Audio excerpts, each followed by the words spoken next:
हिंदू असण्यापूर्वी, भारतीय असण्यापूर्वी, हं. खरं तर मानव म्हणून जन्माला येण्यापूर्वी आपली पहिली आवृत्ती, आपलं व्हर्जन 1 कोणी तयार केलं असेल याचा कधी विचार केला आहे का? किंवा असा विचार करा की मानवजात कशी विचार करेल, प्रेम कसं करेल, संघर्ष कसा करेल? हो, आणि प्रत्येक युगात पुन्हा कशी उभी राहील, हा सगळा कोड कोणी लिहिला असेल? या प्रश्नांमागे सनातन धर्मातील एक मोठी, जवळपास विसरलेली संकल्पना दडलेली आहे. चला, आज आपण मानवतेच्या याच कॉस्मिक आर्किटेक्टचा शोध घेऊया. आणि या प्रश्नाचं उत्तर आहे मनू. पण इथेच एक मोठी गल्लत होते. म्हणजे मनू हे कोणत्या तरी एका व्यक्तीचं नाव नाहीये. ते एक वैश्विक पद आहे, एक जबाबदारी आहे. अगदी सोप्या भाषेत सांगायचं तर जसा देशाचा एक पंतप्रधान असतो, ओके, तसा प्रत्येक मन्वंतरासाठी एक मनू असतो. 1 मिनिट. मन्वंतर हा शब्दच खूप मोठा वाटतोय. म्हणजे नक्की किती मोठा काळ हा? खूप मोठा. आपण ज्या वर्षांमध्ये आपलं आयुष्य मोजतो त्याचा खूप पलीकडचा हा हिशोब आहे. एक मन्वंतर म्हणजे सुमारे 30,66,20,000 वर्ष. काय? थांबा, 30 कोटी वर्ष? म्हणजे डायनासोर नष्ट होऊन साधारण 6.5 कोटी वर्ष झाली. म्हणजे एका मन्वंतराच्या काळात डायनासोरसारखी प्रजाती 5 वेळा नष्ट होऊन पुन्हा उभी राहू शकते. बरोबर. आपण अविश्वसनीय वेळेच्या गणिताबद्दल बोलतोय. खरंच. आणि अशा 14 मन्वंतरांचा मिळून ब्रह्मदेवाचा एक दिवस बनतो, ज्याला कल्प म्हणतात. अच्छा, कल्प. हो, म्हणजे ब्रह्मदेवाच्या एका दिवसात असे 14 मनू येतात आणि जातात. प्रत्येक मनू आपल्या काळाचा, त्या युगाच्या मानवतेचा प्रमुख असतो. 14 मनू म्हणजे मानवतेच्या 14 वेगवेगळ्या आवृत्त्या. हे ऐकून मला सॉफ्टवेअर व्हर्जन्सची आठवण येते. हो, जसं अँड्रॉइड 10, मग 11, मग 12. प्रत्येक व्हर्जनमध्ये काहीतरी नवीन, काहीतरी सुधारित असतं. तसंच काहीसं आहे का हे? तुम्ही अगदी योग्य ठिकाणी बोट ठेवलंय. ही कॉस्मिक प्रोग्रामरची उपमा या संकल्पनेला समजून घेण्यासाठी उत्तम आहे. बरोबर. प्रत्येक मनू म्हणजे मानवतेची एक नवीन, सुधारित आवृत्ती, ज्यात बुद्धिमत्ता, चेतना आणि धर्माची पातळी आधीच्या आवृत्तीपेक्षा अधिक प्रगत असते. वा, म्हणजे हा एक प्रकारे मानवतेचा कॉस्मिक अपग्रेड आहे. अगदी तसंच. मग या प्रोग्रामरचं नेमकं काम काय असतं? ते प्रत्येक आवृत्तीत नक्की काय करतात? मनूची मुख्य 3 कामं आहेत.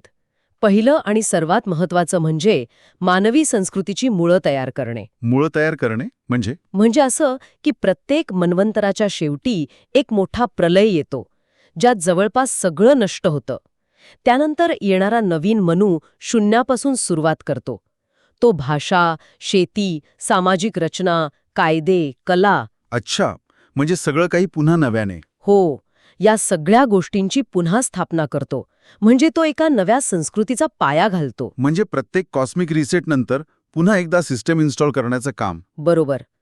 दुसरा काम आहे मनुस्मृती देणे. आता या शब्दावरून आजकाल खूप वाद होतात. हो, तो एक वादाचा विषय आहे. पण त्याचा मूळ अर्थ समजून घेतला पाहिजे. स्मृती म्हणजे आठवण. मनूने दिलेली स्मृती म्हणजे त्या युगातील मानवांनी कसं जगावं, निसर्गाशी ताळमेळ कसा साधावा, यासाठीचं एक मार्गदर्शक पुस्तक, एक युजर मॅन्युअल. म्हणजे तो एक गाईड होता, रूलबुक नाही. अगदी. तो नियम लादण्यासाठी नाही, तर दिशा देण्यासाठी होता. आणि तिसरं काम? तिसरं काम पहिल्या कामाशी जोडलेलं आहे.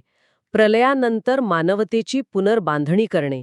पुढचा मनू वाचलेल्या निवडक बीजांपासून, म्हणजे काही निवडक जीवांना घेऊन एका नवीन संस्कृतीची, एका नवीन जगाची सुरुवात करतो. मग हा सगळा प्रवास सुरू कुठून झाला?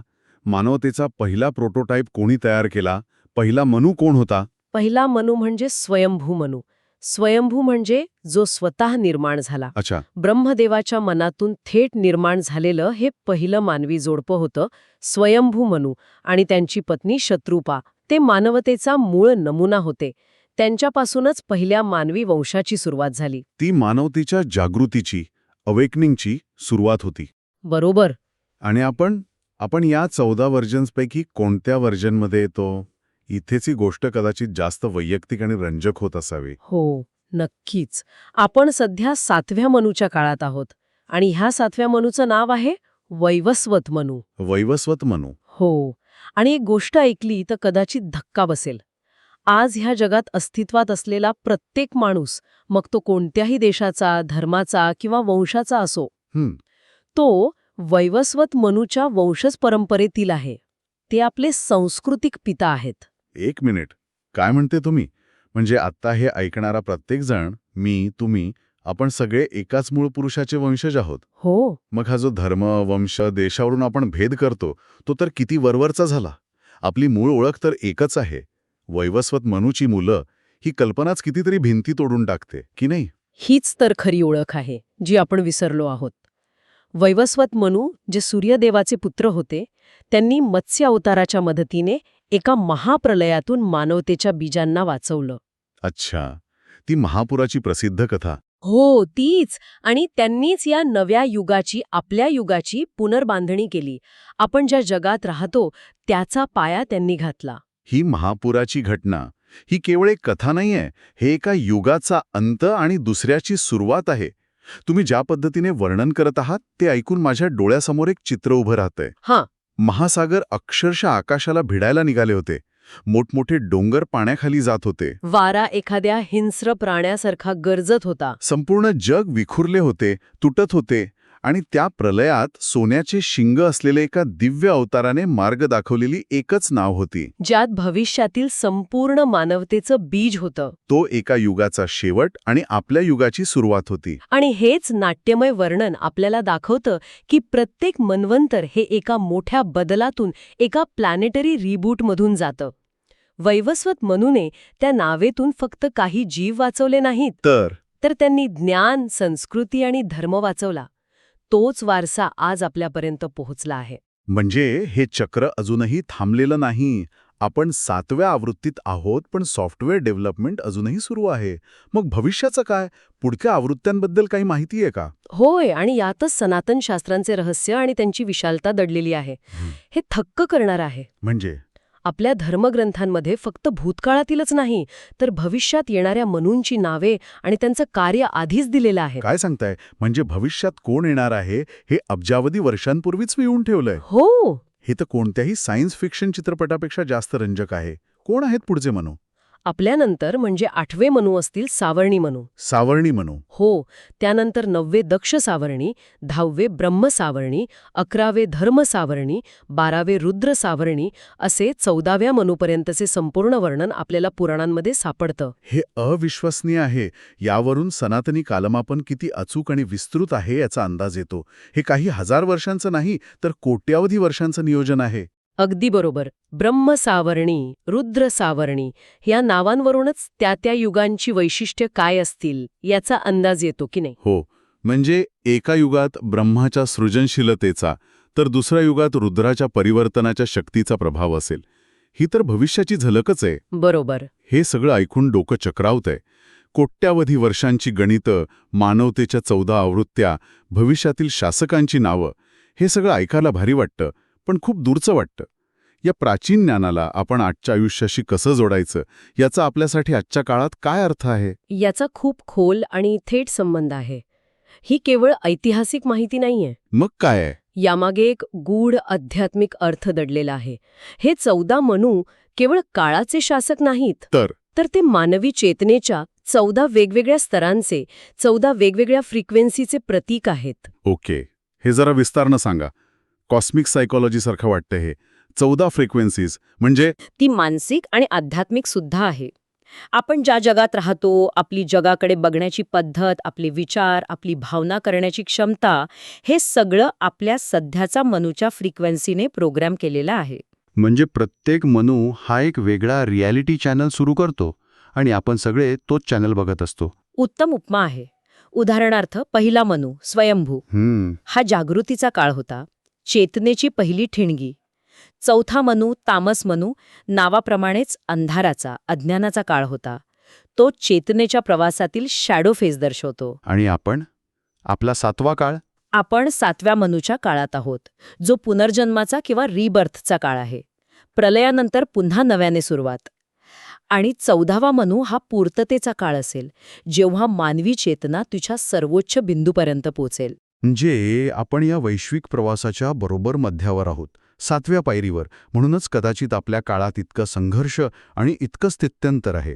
अगदी अचूक मुद्दा पकडलाय तुम्ही. जुनं सगळं जातंय आणि नवीन काहीतरी आकार घेतंय. हो, आपण 7व्या मन्वंतराच्या एका महत्वाच्या वळणावर आहोत, जिथे आसुरी शक्ती शिखरावर आहेत आणि त्याच वेळी धार्मिक शक्ती पुन्हा जागृत होत आहेत.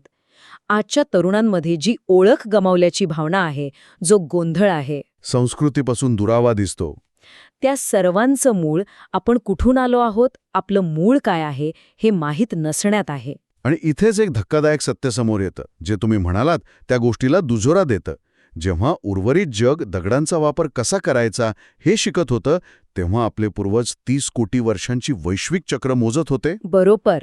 याला मागास नाही, तर उच्च विकसित संस्कृती म्हणतात. मनूची माहिती आपल्याला आपली खरी ओळख, आपलं मूळ परत मिळवून देते. हो, जेव्हा आपल्याला कळतं की आपली संस्कृती कोणीतरी रानटी लोकांनी नाही, तर एका कॉस्मिक प्रोग्रॅमरने डिझाईन केली आहे, तेव्हा आपला स्वतःकडे बघण्याचा दृष्टिकोनच बदलून जातो. आपण कोणत्या तरी अपघाताने जन्माला आलेलो नाही, तर एका विशाळ वैश्विक योजनेचा भाग आहोत. हो, हे ज्ञानच आपल्याला स्थिर आणि बलवान बनवतं. हा तो हरवलेला दुवा आहे, जो आजच्या पिढीला त्यांच्या मुळांशी पुन्हा जोडू शकतो. तर या सगळ्या चर्चेचं सार काढायचं झालं तर मनू म्हणजे मानवतेचे कायदे बनवणारे नाही, तर ते प्रत्येक कॉस्मिक सायकल नंतर संस्कृतीची पुनर्बांधणी करणारे आर्किटेक्ट आहेत. ते धर्माचे रक्षण करणारे आपले पिता आहेत. बरोबर. हे ज्ञान केवळ आपल्या इतिहासाबद्दल नाही, तर आपल्या अस्तित्वाबद्दल, आपल्या ओळखेबद्दल आणि आपल्या भविष्याबद्दल आहे. आणि जाता जाता एक विचार करण्यासारखी गोष्ट. काय? धर्मग्रंथांनुसार प्रत्येक मन्वंतराचा काळ निश्चित आहे. आपण 7व्या मनूच्या म्हणजे वैवस्वत मनूच्या राज्याचा अर्ध्याहून अधिक प्रवास पूर्ण केला आहे. अच्छा. आपल्या अपेक्षेपेक्षा खूप जवळ आहे. आणि त्या बदलासाठी तयार राहण्याचा एकच मार्ग आहे, आपली ओळख जाणणे. ज्याप्रमाणे प्रत्येक मनू ज्ञानाचा वारसा पुढच्या पिढीकडे सोपवतो, त्याचप्रमाणे हे ज्ञान तुम्हीही पुढे पोचवा. या चर्चेतील कोणता विचार तुम्हाला सर्वात जास्त स्पर्श करून गेला? आपण सगळे एकाच वैवस्वत मनूची वंशज आहोत ही भावना, की भविष्यातील मनूंची नावं आधीच लिहिलेली आहेत हे सत्य? आम्हाला नक्की सांगा. या ज्ञानाच्या नावेत इतरांनाही सामील करून घ्या आणि या वैश्विक प्रवासाचे साक्षीदार व्हा.